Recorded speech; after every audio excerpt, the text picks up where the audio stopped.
there's differing levels of how often we relate to these individuals. And so I just like to think for the first one, kind of like Gordon Ramsay, they're responsible, they're motivated, they're perfectionists, they try to achieve things, they're kind of like Gordon Ramsay of the world.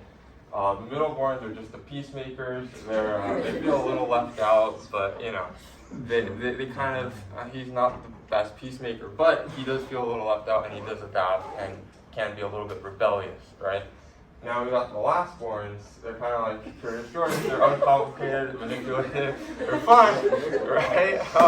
And some people think they're spoiled, so that's kind of, they're a little bit more, it depends, right? And we didn't have any only children here, but I'm an only children, or only child. I thought we were going to have more. But we're kind of like, just seeking approval, really being manipulated and stuff like that. And we need to be the center of attention, right? Because we've had attention from both parents, so we need to always have attention and approval. And so what's important to notice is firstborns and only children have a lot of similarities, as well as they're noted, for example, right? Now there are other similarities, like social, right? There's other similarities, but firstborn and only children really exhibit a lot of the same personality traits.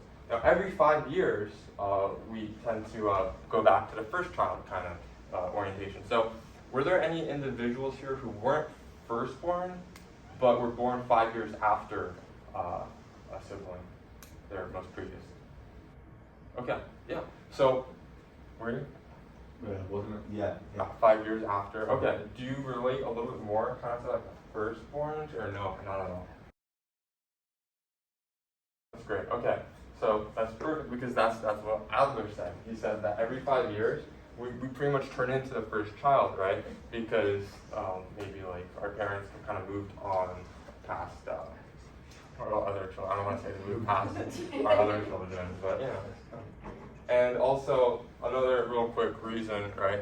The lastborns kind of, the reason I put Curious George right up there is like, with the king crown is because Adler said that these children get dethroned, right? When they are firstborn or middleborn, either way, they're born before the lastborns.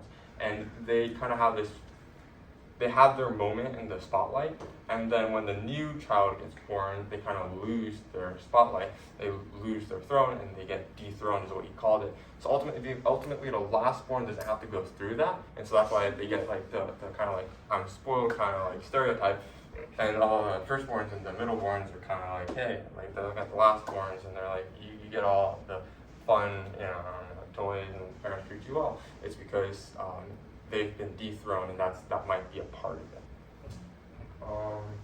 So we also act differently based upon who we're with, right? So we don't always act the same. Nancy Pelosi, depending on who she's with, if she's Biden, she's clapping. With Trump, she's not, and sometimes she doesn't care.